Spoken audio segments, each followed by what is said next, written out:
This is Hannibal here from The Hannibal TV on YouTube, and today we have one of the legends of World Championship Wrestling. He was a member of the Flock.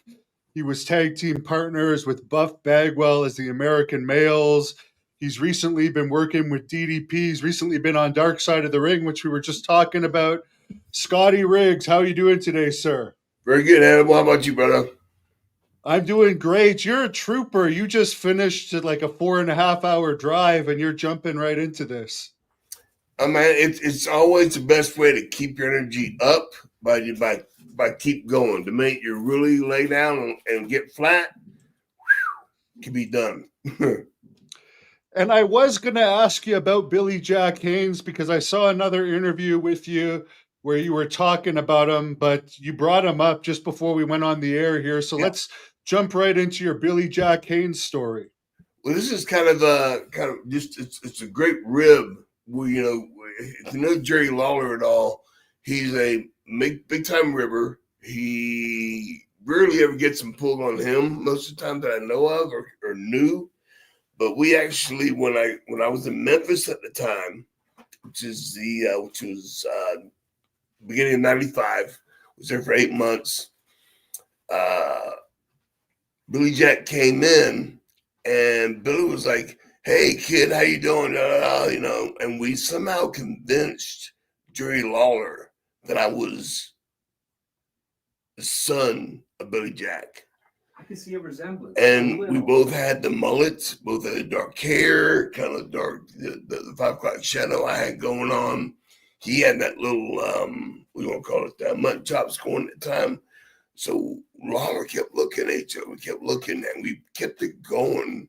Hey, Pops. Hey, kid, how you doing? Very good, Pops. And had Lawler believing it for about a good 3 weeks until some of the boys started going, Jerry, there's no way he can be the same, and it just, and Lawler just went, you assholes. And it was just for 3 weeks to pull a rib on Jerry Lawler was pretty good. So that's my one that's not counterproductive. It's not mean. It's not bad. It's not vicious, but a chance to pull a rib on Jerry Lawler, I got to do it with Billy Jack Haynes. Yeah, it's pretty good. Not bad. Yeah, I know he didn't like Lawler the last time I talked to him. Something happened where he didn't trust him for some reason, but he has a lot of conspiracy theories. What do you think of the whole situation with Billy Jack? Clearly, there seems to be some mental health issues related to that unfortunate situation. The only thing I could ever, like I said, think of is Billy Jack came from an era where unprotected headshots with chairs. I was playing college football during that era, and I probably had half a dozen concussions documented during that time playing football. And every day at football practice, somebody was getting their bell rung. And that was the late 80s, early 90s. So I wouldn't doubt probably with as many concussions as Billy had that right now at his age and probably not being able to take care of himself health-wise, it's definitely a lot of wear and tear. And so it's something that I'm sure just was a landslide that just kind of took him out. It's the best thing I can think of. Hopefully, he ends up in more of a mental health type facility than having to be in real jail. Because I understand where he is right now. He's kind of like in a holding jail, and he's not doing well there, like physically, health wise. Yeah. It's just again, a lot of the older wrestlers, if you're not at least some sort of way of being able to take care of yourself health wise, and a regular jail is not going to do it. A holding cell is not going to do it. They're going to deteriorate probably fairly quickly, and it'll be more of a tragic result to a tragic story in the first place. 100%. When you were in Memphis, is that where you first met Jake the Snake, or when did you run into him? Actually met Jake around, had to be summer of 94. When I first had moved to Atlanta to start kind of working out. Because I first got involved in being trained by Ted Allen to be a wrestler in 92. In the 91, early 92. And I moved to Atlanta to start getting some bookings to start. Because everybody said, if you want to be a wrestler, live in Atlanta, move to Atlanta. Because I was living in Carrollton, which is outside of Atlanta. And moved there and met DDP at Sting and Lex's gym, Main Event Fitness. And so slowly got to know some of the boys there. Mick Foley was there, Mark Bagwell before we really got to know each other. Jimmy Bad was there, Pillman, Steiners, and I met DDP there. And DDP started to need somebody to train with. So he started taking me down to the power plant, which is down by the airport. We all lived in Marietta on the north side of town. And so I basically told Dallas, I said, dude, I got a friend of mine who has a wrestling ring, 18 by 18 in the back of his karate school. Instead of going all the way down to, driving an hour away from here, drive 10 minutes, 15 minutes from where you live and use his ring. And so Dallas came out and checked on it and said, okay, next Tuesday, I'll be here at 11 o'clock. It's okay. And the following Tuesday, he showed up with Brad Armstrong, Steve Regal, and Jake the Snake. And so I was basically Dallas's tackling dummy at the time, where he would practice moves on. Steve Regal would help us set some things up technical-wise. Brad would put some fluidity to it. Jake would put some psychology to it. And so that's kind of how our training sessions went. That's how I got to know Jake. And it was during that time where Brad Armstrong taught me how to throw a drop kick, the psychology of when to hit it, when to miss it, how to set it up, timing of it and stuff like that. And Jake took a liking to me at the time. And it was basically the Thanksgiving of 94 is when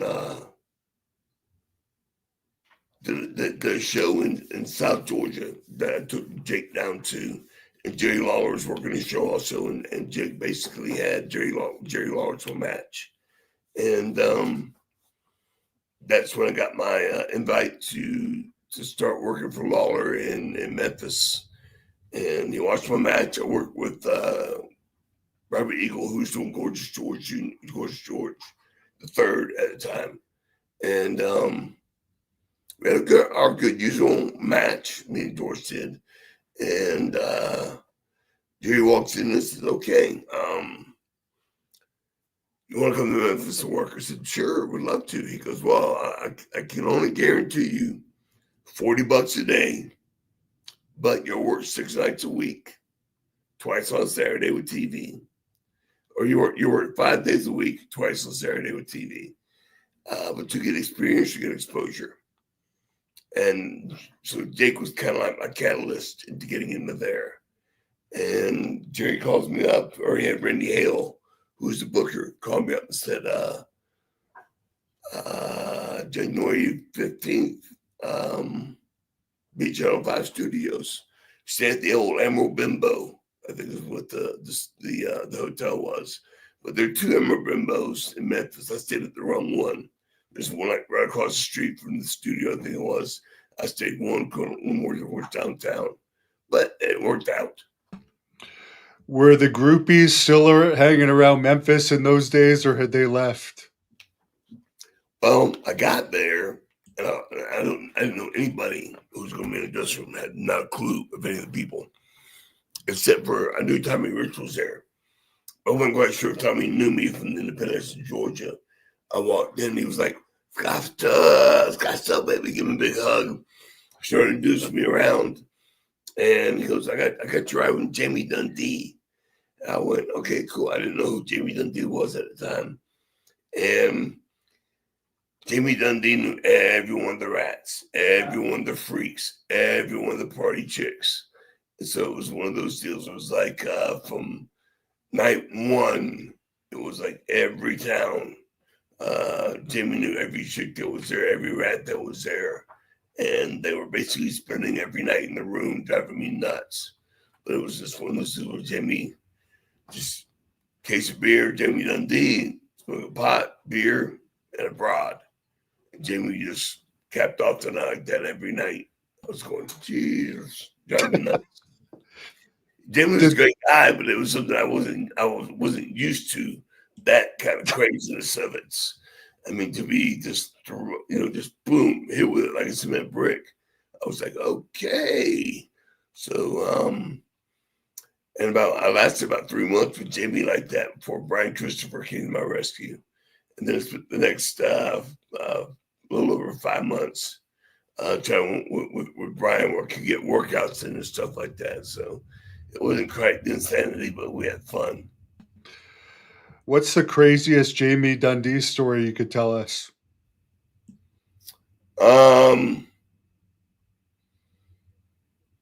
Again, I mean, the first night he had 2 chicks, one for me, one for him. And he basically did both my chicks or both chicks before one wanted to do me. And after I saw him do one for me, I didn't want to do that one. And so Jamie said, I'll take her. Boom, took her right back. So Jamie just kept hitting him, hit, boom, hit, boom, hit, boom, hit. I was like, good time, brother. I'll just sit back and I'll be one of the wrestlers. Just sit back and watch. I'm all good. I have a girlfriend. And that's still at the time. And so I just kind of went, you do your thing, Jamie. Just show me how it's done. That first thing next morning, he's drinking beers. We're starting off to or that night he's drinking beer going to Nashville because we left TV.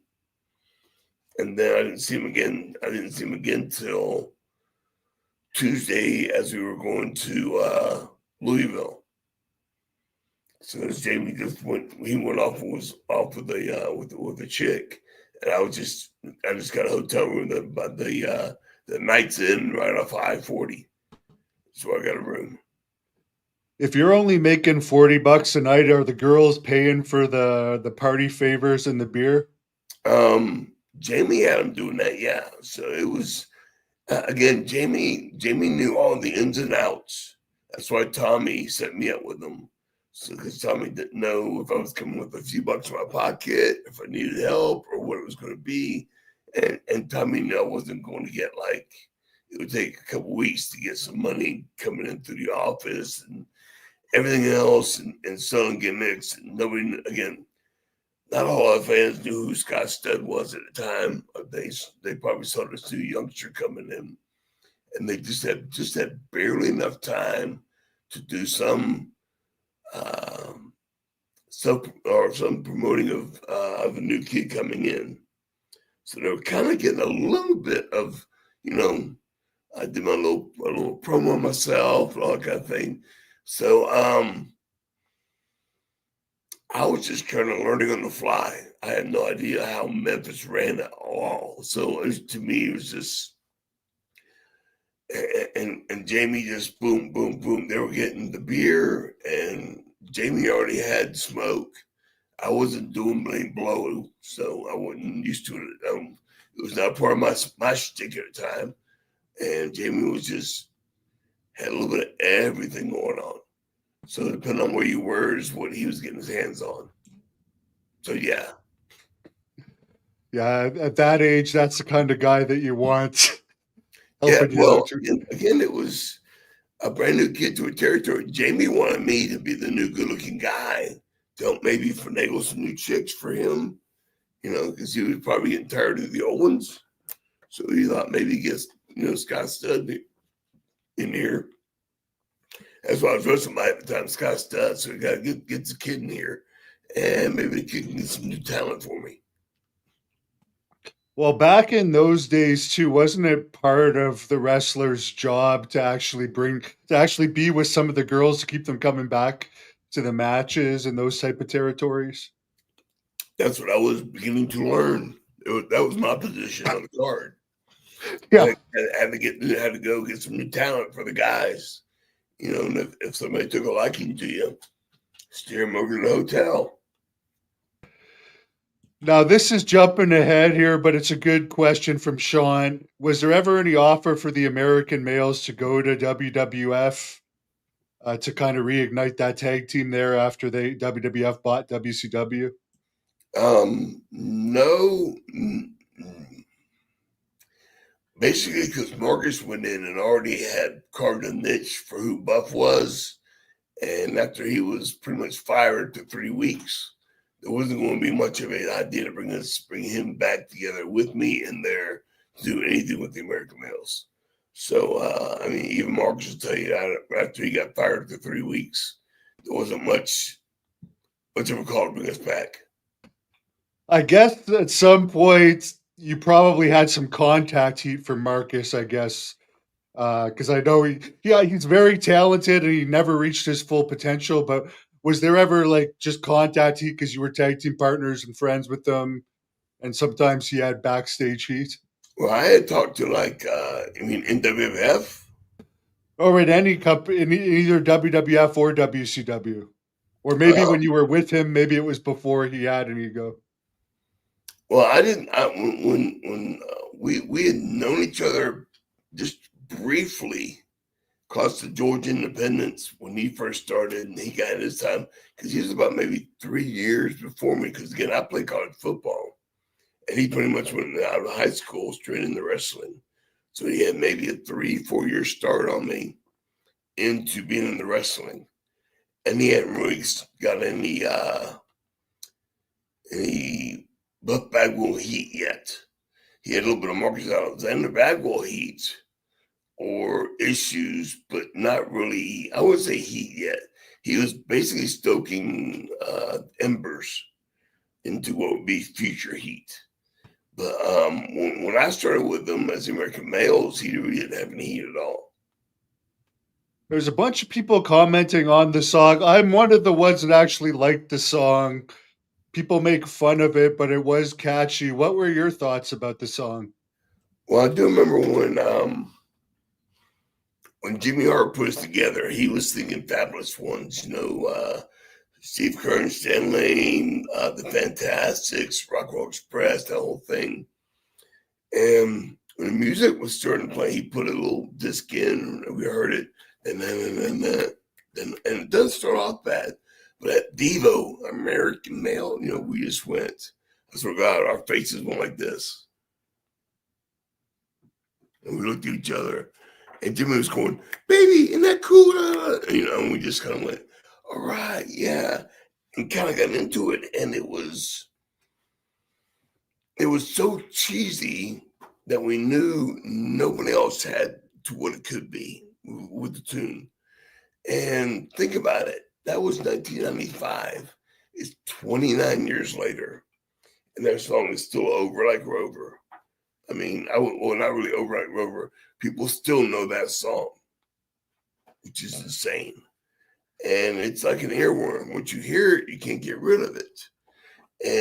But fans will still this and still that about it on Twitter. And so it's something that has stand the test of time. It's a Jimmy Hart tune, and you can't beat it. It seems like you might have some gay fans on here. Has that been a common thing with your American males gimmick? When we didn't know it, but we had a huge gay following in 1995, 96. And it was a little more before it was acceptable or we understood what it was. But yeah, there were clubs in Atlanta and Buckhead. There were 3 after-hour clubs. So when the regular Buckhead shut down, there was a 24/7 club that strippers went to. There was a 24/7 gay club. And there was a 24/7 that you could walk in at 1 o'clock in the afternoon, 1 o'clock in the morning. It looked like the same exact time.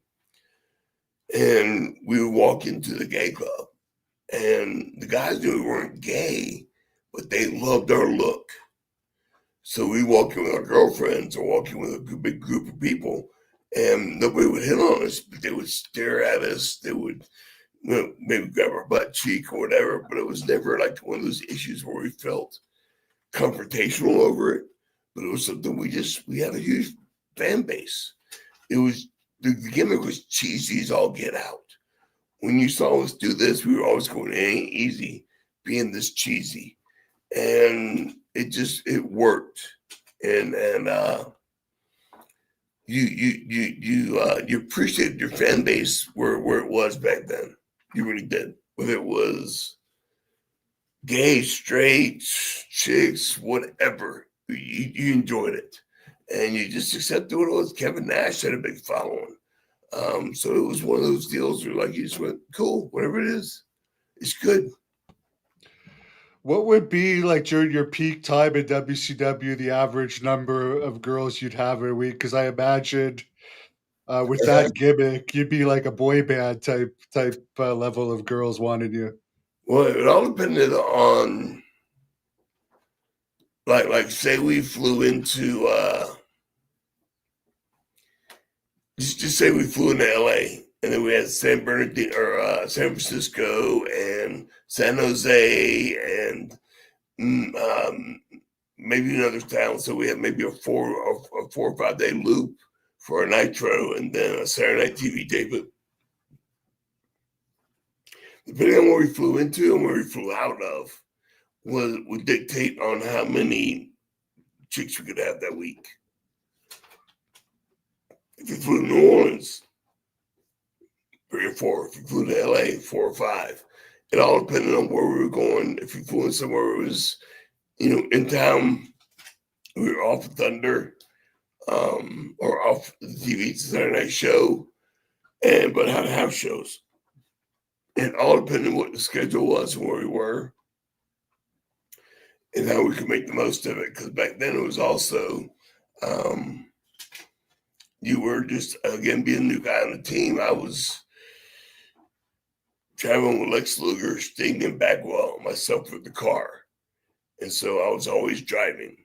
So a lot of times it was like, okay, I was a designated driver, a little bit of drinking, a few pills, a few craziness, some idiocies, but we also knew we were going to work out the next day. So it also depended on what, I was looking for, what Marcus was looking for, what we were trying to do. So every little bit, you could pull what you wanted. You could pull what was needed for the team. How did you like working with the Nasty Boys? One of my best memories working with them, the first Asheville Fall Brawl 95, and that was earmarked by Arn Anderson wrestling Ric Flair for the first time ever. So we were in Nashville, and it's my first pay-per-view. So we get there. So we had to be there the night before for our finish meetings. And basically Flair grabs me and Marcus and says, okay, let's go to the bar. I'm taking you guys out tonight. Scotty, I'm welcoming you to the company. So he takes us out. It's kamikazes and Coors Lights. Basically gets me and Marcus hammered. Going into Fall Brawl, we're working on the main event show, working the Nasties. And was so hungover that Saturday night out with Flair that it was like basically trying to get cardio in. We had to be there at 2 o'clock in the afternoon. We were sweating vodka from my bones that morning.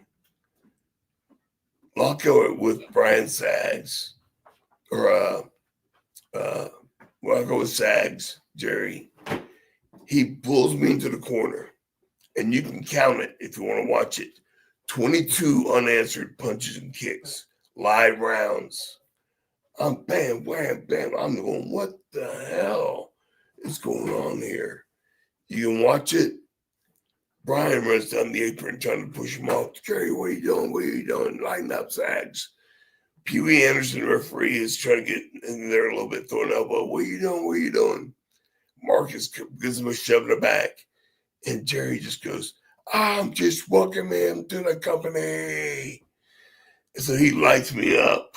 And his to me, it's a great story. And I saw him for the first time in about 20 years at a big event, a year and a half ago, a big event in New York. And he was like, dude, I heard you kind of got mad at me about that. I'm like, dude, not really mad, but dude, it was unreal. The shots, you landed on my head, but it was 22 unanswered, but it was, to me, it's a great memory. It's a great story. How many people do you have a memory of that with somebody? I said, so it's not bad, but it's a great story for me to get to tell. And he went, oh, I thought you were all mad about it. I'm like, no, it's a great story. So I just sit back and again, that's a great memory to have with the Sags, not the Sags. Didn't they try that with Scott Hall or something in WCW, and it turned into Nash grabbing Sting's bat or something backstage after? Were you around? That I don't know. I remember something happened, and Hall took umbrage to it, so he cracked Jerry in the back of the head with a chair and just put a huge knot the size of a watermelon on the back of Jerry's head and put Jerry out for a while. And I think that was more towards like the end of Jerry's career because of that shot. But I was never drama oriented back then, so like that happened, I basically stayed out of it. It didn't involve me. I was like, let them. They're much higher in a totem pole than I am. I don't. It's not my issue. And unless I get hit or one of my guys get hit, I'm not going to worry about it. So I just kind of was like, that's between them. But I remember something like that happening. Were you back there? I've heard Ernest Miller tell this story. I haven't asked Marcus about it, but supposedly they had some type of confrontation backstage. I don't know if it was while you were still with WCW or not. Did you ever hear about it? I think I was there. I think it was at Sturgis. If my mind's right. Again, that's a Marcus story. I just remember them getting to a little bit of a takedown story about it, whether it was in the parking lot area or where it was, but they both had some scratched up elbows from not being on solid ground. And it was one of those deals where they kind of went to the ring where they had blood on their elbows going, okay, let's just get this match over with. It was something over the finish, who was doing this, who was doing that, and how it went, which was par for the course back then. Because things never, no matter where you were on a show, it always seemed to get no matter where you were on the totem pole at the company, a show would get put up and it would be rearranged before hour one even got started.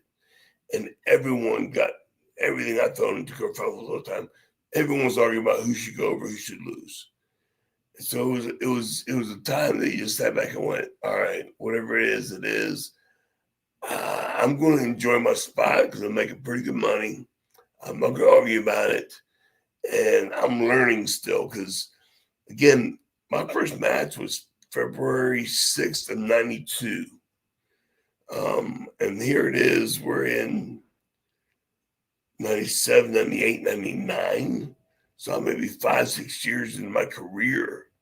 And I've already been on Nitro. I've been on pay-per-views. I've been on, involved some pretty decent angles and issues with NWO and this and Ravens Flock and all these little things. So I was still learning. Everybody thought I knew all this stuff, and I was still learning how to put things together. Psychology. I was still learning the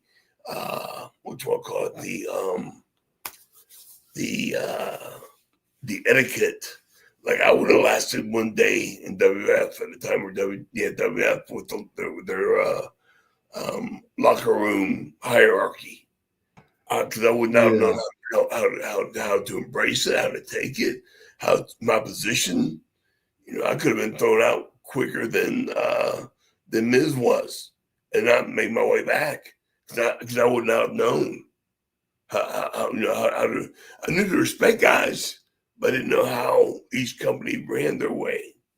So I was still learning, and people thought I knew everything or I'd been around a while.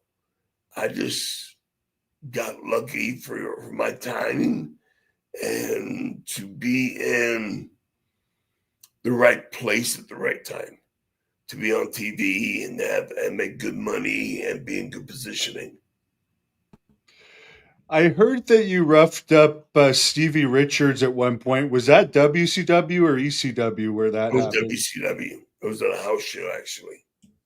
Didn't really rough him up, but it was when me and Raven were kind of we were putting together. I lost the eye. They turned it into an angle. It was just supposed to be a one-time spot. Somehow Kevin doesn't like the way we did it. We decided to put a story to it. And the only thing I can think of is when I roughed up Stevie, he showed up, and I think it was Bethlehem, Pennsylvania, was for the house show. And he wasn't supposed to be there. But he showed up and was trying to work a match. And worked his way into getting a match with me. And it was one of those deals where like even Raven, I think at the time, was like, "You want a what?" Because his friends and family were there. It was like he wanted to work a match in front of his friends and family in WCW, this, that. So we were like, let's go. We're going to work a quick match. We're going to do this. We're going to do that. And we don't want you to do this. We don't want you to do that. And Stevie, being Stevie at the time, he was all pissed, vinegar, and fired up, and jumped on the microphone and said a bunch of stuff. And I just remember going, "Dude, everything you're doing, we said don't do, you're doing anyway." So it just irked me, and I can remember just sat on the side, got a little snug with him, but I never like did anything where I tried to hurt him or anything. I was just irritated about how it went, and we just went through a quick little couple spots this, couple spots that, a little heat, a quick comeback with a finish 1, 2, 3. He got out. Raven came and got on me, and I think that was the last we saw of him. He quit WCW, went to WWF. And I think it was better he went to WWF at the time because he quickly developed into a great hand for them and had a great position and did well. Did so much better in WWF than he would have in just, if he would have spent time in WCW, he would have languished. But he got a much better run, I think, in WWF at the time. Better than Raven ever had. So I think it worked out much better for him there. But that was the kind of the part of the story that was around at the time. But it was just one of those deals where it was like we all kind of like wanted to be in front of our family, especially in friends, want to look good.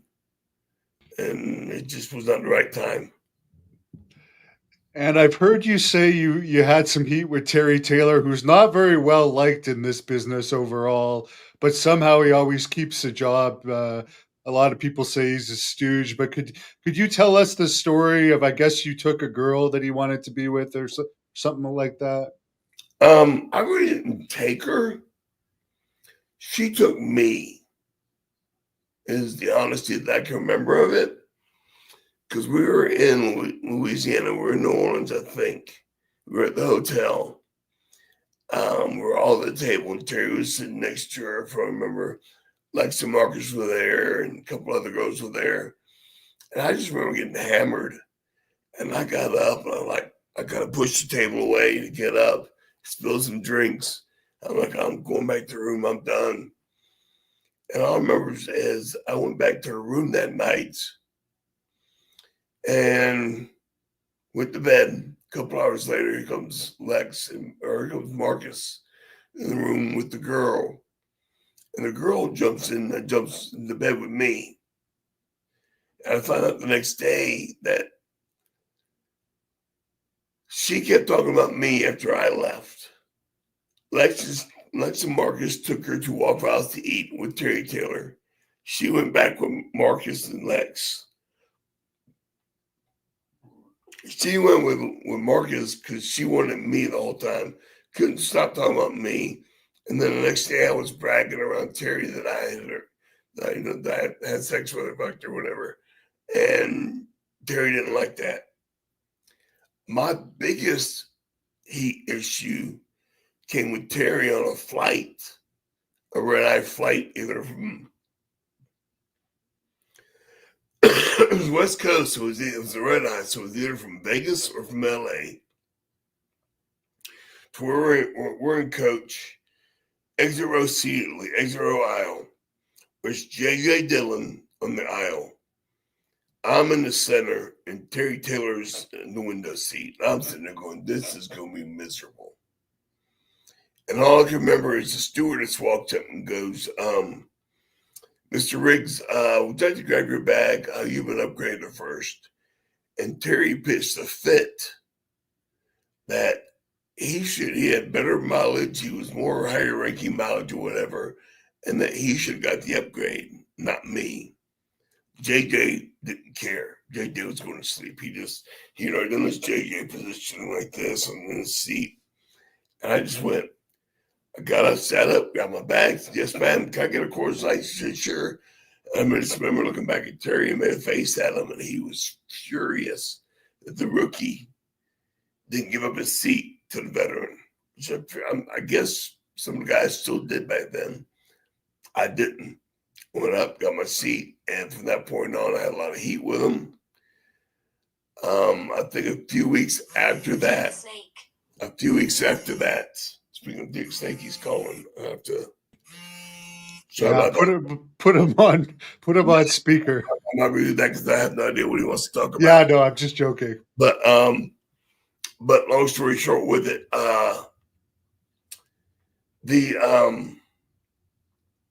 with Terry, we went to TV that day, or a few weeks later down in Florida, in Fort Myers, of all places. And Terry wanted me to put over an enhancement guy because the enhancement guy was going to work Scott Hall on the Saturday Night TV taping. And the way Terry put it over, Terry goes, we think the fans here in the building, if they saw him beat you here in a dark match, they might be fired up for him and think that he has a chance on TV to beat you or to beat Scott Hall. And I looked at Terry and said, are you saying that with a straight face to me? Because even I know Scott Hall's match on a Saturday night TV tape is going to be his gimmick, boom, clobber knocker the guy, his gimmick, boom, beat up the guy, boom, finish, boom. That was it. He wasn't going to get a chance to even get a shine spot. You know, Scott knew how to work if he was working Saturday night, he knew his gimmick. And I remember Terry going, was this your hometown? I'm like, no, but I'm not doing that for this guy because it'd be meaningless because the fans are going to buy it. I'm not that up on the card anyway for that to happen. And about maybe 15 minutes later, Arn Anderson and Kevin Sullivan come walking out. And I'm like, let me guess, I got to do it. And they both went, nah, we're glad you stood up for yourself because even we knew it was wrong. Terry must be mad at you about something because he's trying to get you put over enhancement talent for that reason. Even we knew Terry was wrong. And we're glad you stood up for yourself. And so from kind of that point on, I always had tremendous respect for everything that Terry did when it came down to the business. I worked Terry a few matches where he taught me a lot in the ring on some house shows. And so I have respect for that. But when it came down to the office stuff and some of the things that he did, I could tell he, you know, because I was lower tier in his eyes, just would book me, would book me in some things to get over on me, which is not cool, you know. So I just, you know, it was retribution booking, I guess you could call that, something like that. He was booking me to lose just to get back at me. Were you there when Steiner threw the TV at him backstage? No, I missed that. Sorry. That would have been pretty funny, I'd imagine. If that happened at all, I'm sure it's pretty funny. As far as your match with Goldberg, how was that? It was a piece of cake. I mean, I can still remember the hardest thing it took was when we did this spot where I 3-drop kicked him and he took the bump over the top. I did the old plancha gimmick onto him and he caught me. He turned around, pressed me, and dropped me over the guardrail. Instead of landing gut first, I did land more hips first on the guardrail. And that was a spot where I kind of, that bruised me a little bit right there. And you even hear Larry Zbyszko go, "Oh, wow, right there. That definitely took a whole out of Scotty Riggs. I think right there, there's no coming back after what Goldberg how he just brutalized him with the guardrail right there." And who was it? Because I took the tackle so well from him, Glacier had asked me in the back. He goes, "Dude, how was that tackle? Because it looked like he killed you." I was like, "Dude, you play football long enough as I have, Ray. If you know how to take a tackle, it's no big deal. Bill didn't knock you out of your boots. He didn't spear you. He didn't really do it for a shoot. He just stepped into you, and if you knew how to take it, just." The match is easy. I called the whole match to Bill in the ring. Sting and Scott Hall helped set it up in the back. And we just went through with what we had. I had a little more time with Bill than anybody else at the time. And it worked out well. I had a blast anytime I worked with him. To me, he was simple. He never catered me. He never did anything that was just, when we did anything with him in the flock, it was easy. I had a blast working anything I did with Bill. How was Hulk Hogan backstage? I rarely ever saw him, but it was always like "Hey, Hulkster, hey, Scotty," just, it was two different cliques. When he really started there, I was the American Males with Bagwell, and I was with Sting and Lex. We did our thing. Hulkster with his guys, basically. When the NWO started, again, I was part of the flock. So we really didn't have any real interaction. The only time that I found out that he put over anything I really ever did was when they split up the flock. I worked with Mikey Ripwreck in Spring Stampede in Tacoma, Washington. We were the popcorn match. They had Blitzkrieg and Hooven 2 working for us. They had Knobs and Hack, Sandman working, and they had Ming and somebody else working, I think. And then there was me and Mikey. Me and Mikey had no issue, dead match. And it was them kind of putting the mirror gimmick on me. And we go out there and the crowd is just boring during our match. It was during that time of the era where they would chant boring in matches and stuff like that. And we were doing a few things and the crowd wasn't into it at all. And Mikey took some good bumps and we were getting ready to go home. And the crowd was, we had done something here, done something there. And I put him in a rear chin lock. I was like going, "Okay, you ready for this, ready for that?" And the crowd just really started booing what we were doing. And I said, "Let's just calm down a minute here." And I laid down a little bit. And Mike was like, "Let's keep going." To him like, "No, just sit here a minute. I'm not letting the fans dictate my match." Even though it was a pay-per-view match, I took 15, 20 extra seconds of sitting there in the rear chin lock where I wasn't going to let the fans dictate my match. I just, maybe a little self-pride, whatever you want to call it. But basically sat there, did that, worked our way up, went to the finish, did my finish, 1, 2, 3, got to the back, and the Horace Hogan that time, because I knew him a little bit from the vlog, he come up to me afterwards and goes, Scotty, man, Hulkster put you over huge. I'm like, what do you mean?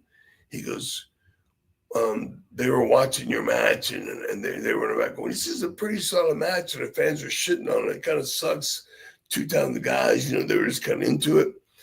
And they could tell when the fans were getting boring on that, when I put them in rear chin lock, and the fact that I didn't get up and start doing something, Hulkster, for some reason, noticed it and went, look at Riggs right here. Riggs ain't going to let these fucking fans tell him what to do. He's going to control this match. He's going to let the fans dictate the match to him. And Horace was like, man, I'll put you over huge by saying that. He goes, man, that was pretty strong.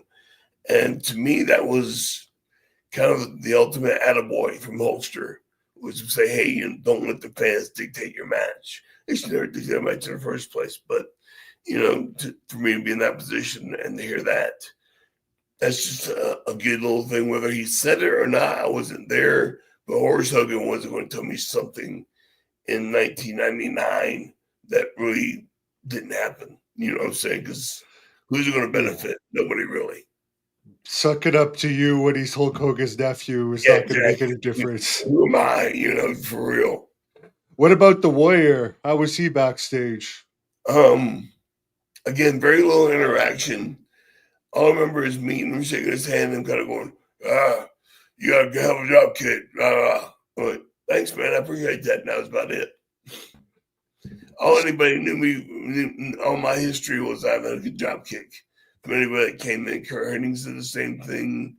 Bret Hart put my job kick over. So some of the WWF guys that came in all went, damn, you got a hell of a job kick, kid. You got a great job kick, kid.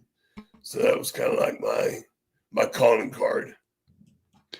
Somebody that I guess is a UK fan says, how was your match against Loch Ness? He was notorious for stiffing opponents. He wasn't stiff. It was just that he was older. And when I did a cross body on him, he was supposed to catch me. And when he didn't catch me, he dropped me and fell on my legs. And I remember sitting up going, the Patrick was a ref. I sat up and went, tell him to go home now.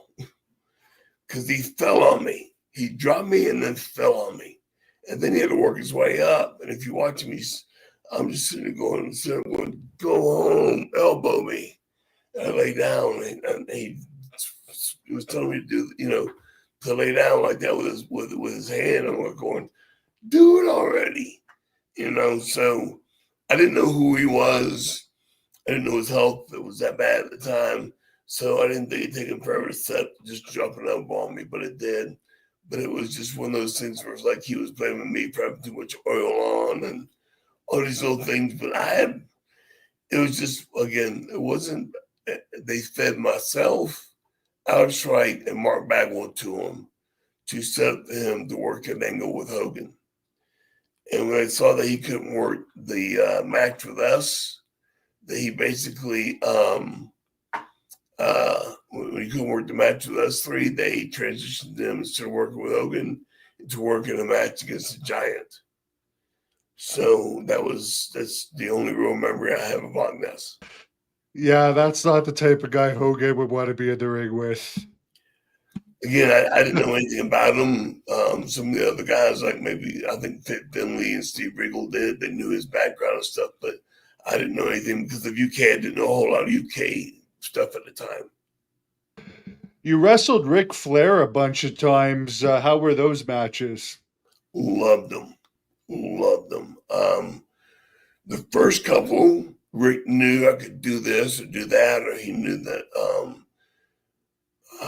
the guys I was traveling with at the time, I guess, were talking okay about me.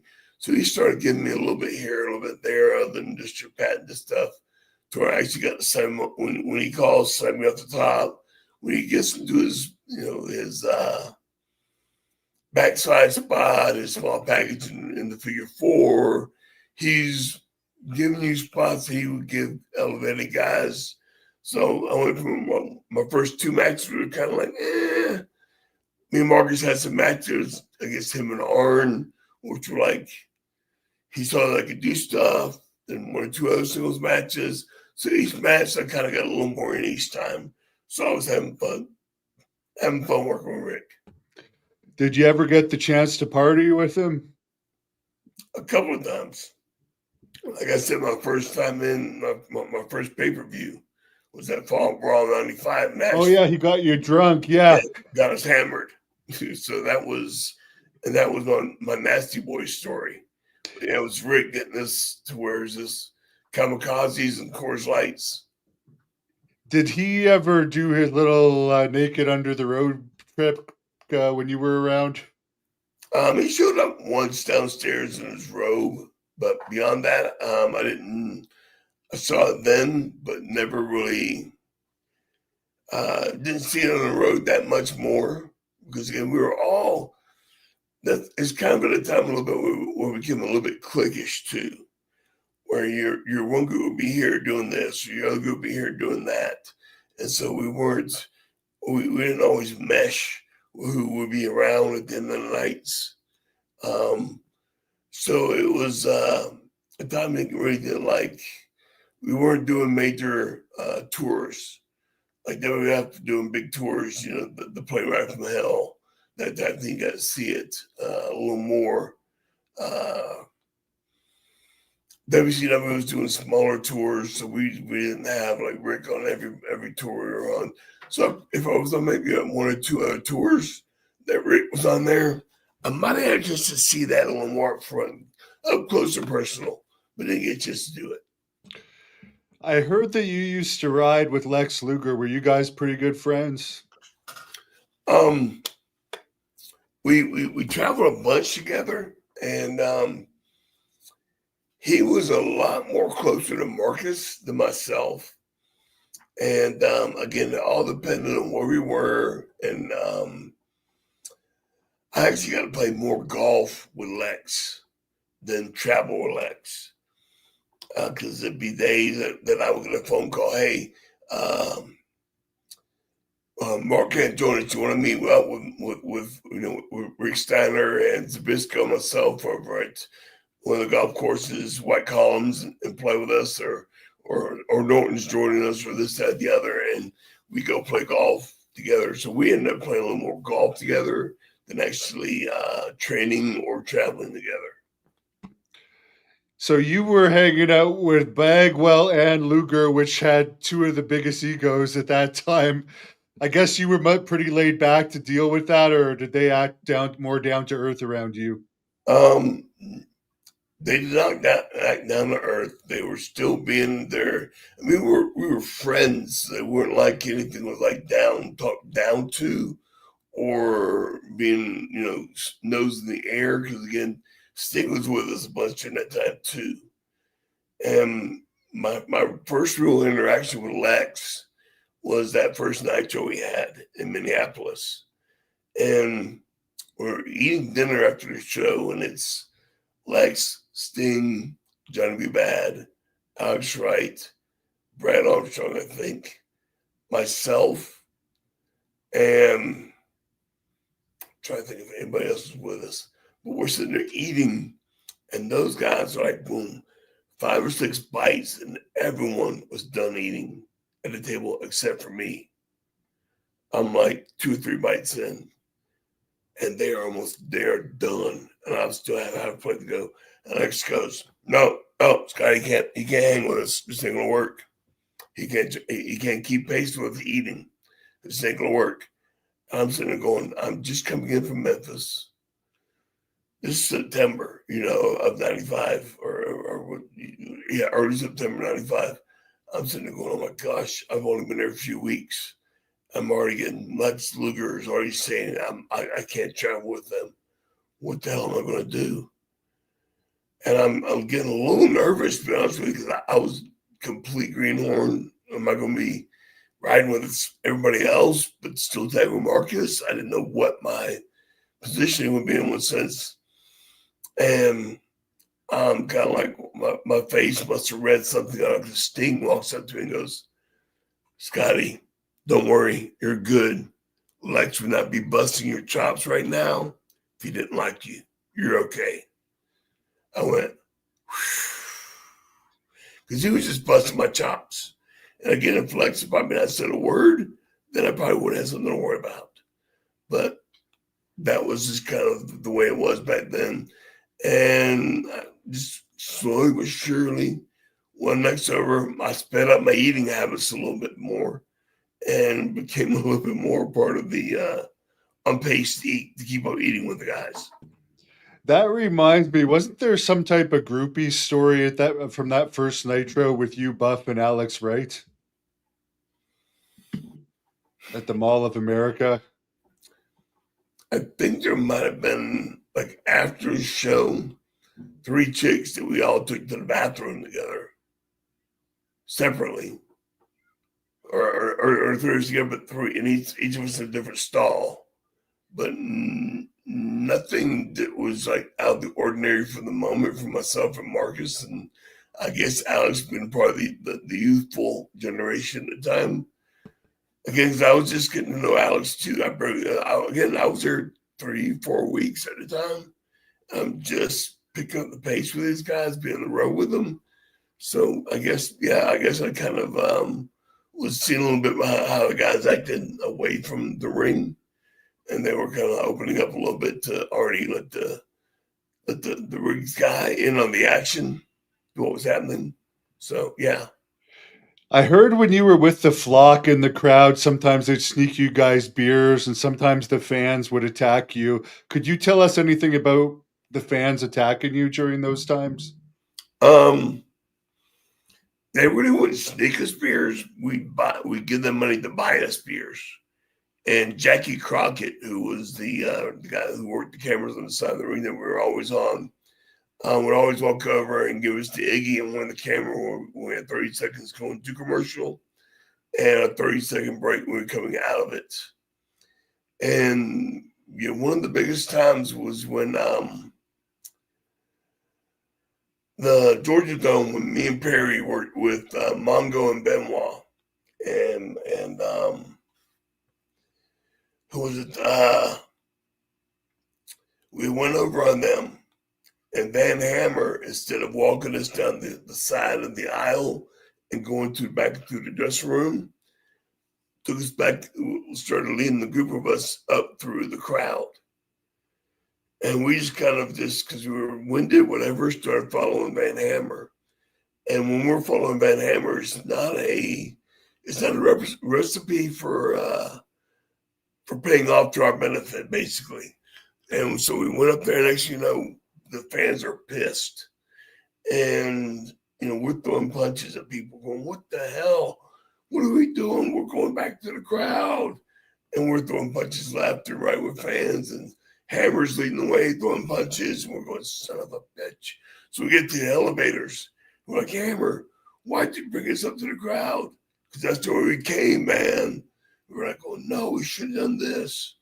So from that point on, we either had Kidman or Lodi that was for sure going to direct us back down the safest route instead of Van Hammer leading us to what we thought was the safest route to go back to the dressing room.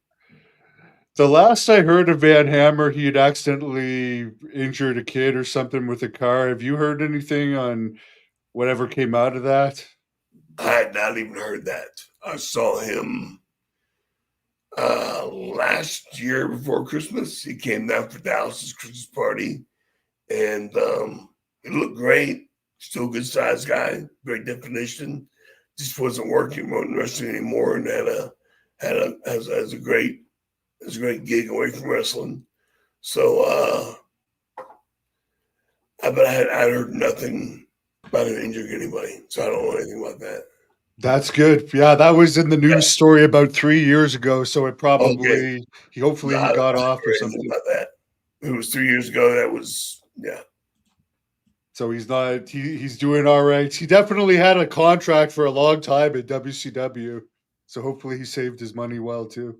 Well, again, from the last, I don't know what exactly what he's doing. It's with his shipping company, but that's I think it is, and he's doing well. He was up in I still want to say he was up around Maryland area. I was doing good. So, Well, it's been a lot of fun talking to you. Those WCW times were great.